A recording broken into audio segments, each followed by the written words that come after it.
இந்த கேள்வியை பாருங்கள். 15 கிலோ சர்க்கரையுடைய விலையை கொடுத்துருக்காங்க 255ன்னு. 17 கிலோ டீ தூளுடைய கொடுத்துருக்காங்க. 22 கிலோ அரிசியோடைய விலையை கொடுத்துருக்காங்க. கொடுத்துட்டு 18 கிலோ சர்க்கரை, 21 கிலோ டீ தூள், 27 கிலோ அரிசியோடைய விலை என்ன அப்படின்னு சொல்லிட்டு கேட்டிருக்காங்க. இது நம்மளை குழப்பறதுக்காக அப்படிங்கிறது தான் கொடுத்துருக்காங்க. எப்படின்னு பார்ப்போம். இப்போ கொடுத்துருக்க டேட்டாவை எழுதிடுவோம். இது கொஞ்சம் டிஃப்ரெண்ட்டாக இருக்கலாம். ஆனால் இந்த முறையில் தான் நான் போட்டு பார்த்தேன், வந்துச்சு அந்த டைமில். அதனால் பார்ப்பேன் எப்படின்னு. 15 கிலோ சர்க்கரையுடைய விலை 255. 15 கிலோ 15 கிலோ சர்க்கரையுடைய விலை 255. அப்போது 15 கிலோ சர்க்கரையை கொடுத்துட்டு இங்கே எத்தனை கிலோ சர்க்கரையை கேட்குறாங்க? 18 கிலோ கேட்குறாங்க. அப்போ 1 கிலோ சர்க்கரையுடைய விலையை கண்டுபிடிச்சிட்டு 18 கிலோ எவ்வளோன்னு கண்டுபிடிக்கலாம். இன்னொரு மெத்தட் அப்படியே இதிலே போட்டுடலாம். 15 கிலோ 255னா இப்போ 18 கிலோ எவ்வளோ அப்படின்னு ஒரு மெத்தட் இருக்குது. இந்த நேர்மாறல் எதிர்மாறல்னு ஒரு கான்செப்ட் படிச்சுருந்துருப்போம். இப்போ பாருங்கள், இந்த கிலோவோட எண்ணிக்கை அதிகமாக இருக்குது அப்படின்னா இப்போ ரேட்டோடைய வேல்யூவும் அதிகமாக தான் ஆகும். இப்படி இருந்துச்சுன்னா அது நேர்மாறல். நேர்மாறல்னு என்ன பண்ணோம்னா இந்த குறுக்க இருக்குது பாருங்கள், இந்த வேல்யூவெல்லாம் ஒரு பக்கம் எடுத்துக்கணும். இந்த குறுக்க இருக்கிறதெல்லாம் ஒரு வேல்யூ எடுத்துக்கணும், ஒரு பக்கமாக எடுத்துக்கணும். பாருங்கள், 15x ஒரு பக்கம், 255 × 18 ஒரு பக்கம். இந்த 15 கீழே வந்துடுமா? புரியுதுங்களா? சிம்பிளாக படித்து பார்க்கலாமா? I3 15, R3 18 வருமா?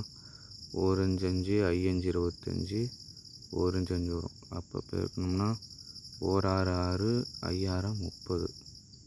இதுதான் இந்த 18 கிலோ. இந்த மாதிரி கண்டுபிடிச்சிக்கலாமா? அடுத்தது பாருங்கள், 17 கிலோ டீ தூளை கொடுத்துருக்காங்க. 17 கிலோ எவ்வளோவா? 16 15, 1615. அப்போ எவ்வளோ கிலோ கேட்குறாங்க? 21 கிலோ கண்டுபிடிக்க சொல்கிறாங்க. அப்போ 21 கிலோ எவ்வளவு அப்படின்னு நமக்கு தெரியாது. இதுவும் அதே மாதிரி நேர்மாறல் தான். இது இங்கே இன்க்ரீஸ் ஆச்சு அப்படின்னா இங்கேயும் இன்க்ரீஸ் ஆகும். அப்போ கிராஸில் இருக்கிறத ஒரு பக்கமாக எடுத்துக்கணும். அப்படின்னா 17x ஒரு பக்கம் எடுத்துக்கணும். இந்த பக்கம் 1615 × 21 அப்படின்னு கிடைக்கும். அப்புறம் இந்த எக்ஸை மட்டும் இந்த பக்கம் வச்சுட்டோமா, இந்த பக்கம் 17 கீழே வந்துடுமா? 1615 × 21 / 17ன்னு வருமா? இந்த 17 இதில் அடித்து கொடுத்தோம்னா இதில் 9 டைம் வரும், மீதி 8 வரும், 5 டைம் வரும், 95 டைம் வரும்.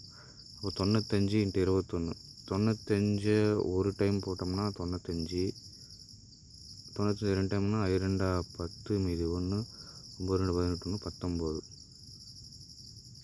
அப்போ 5 9 9 1995ங்கிறது ரெண்டாவது அவங்க கொடுத்துருக்க கேள்விக்கான பதில். மூணாவது என்ன கொடுத்துருக்காங்க? டீ தூளில் 22 கிலோ அரிசி 572 ரூபா. 22 கிலோ அரிசி 572 ரூபா அப்படின்னா அவங்க எத்தனை கிலோ அரிசியை கண்டுபிடிக்க சொல்கிறாங்கன்னு பார்ப்போம். 27 கிலோ கேட்குறாங்க. 27 கிலோ எவ்வளோன்னு கேட்குறாங்க.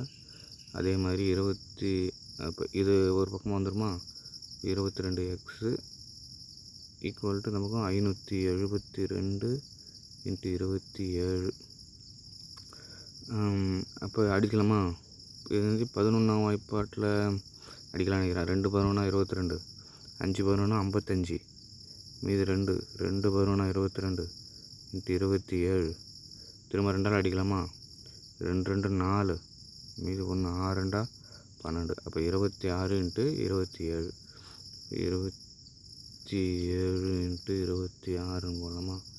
6 42, 2 மீது 4, 2 6 12, 12 4 16, 7 2 14, மீது 1, 2 4 1 5. இப்போ 2 6 4 10, மீது 1 7.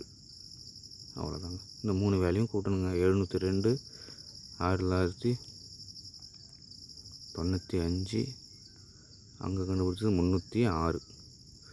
306ங்க.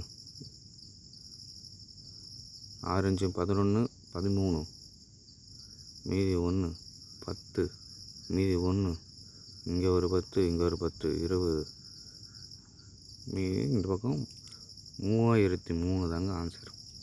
ஆன்சரில் இருக்கா பார்ப்போமா? இங்கே இருக்குங்க. இவன் தாங்க அந்த பதில். தேங்க்யூ.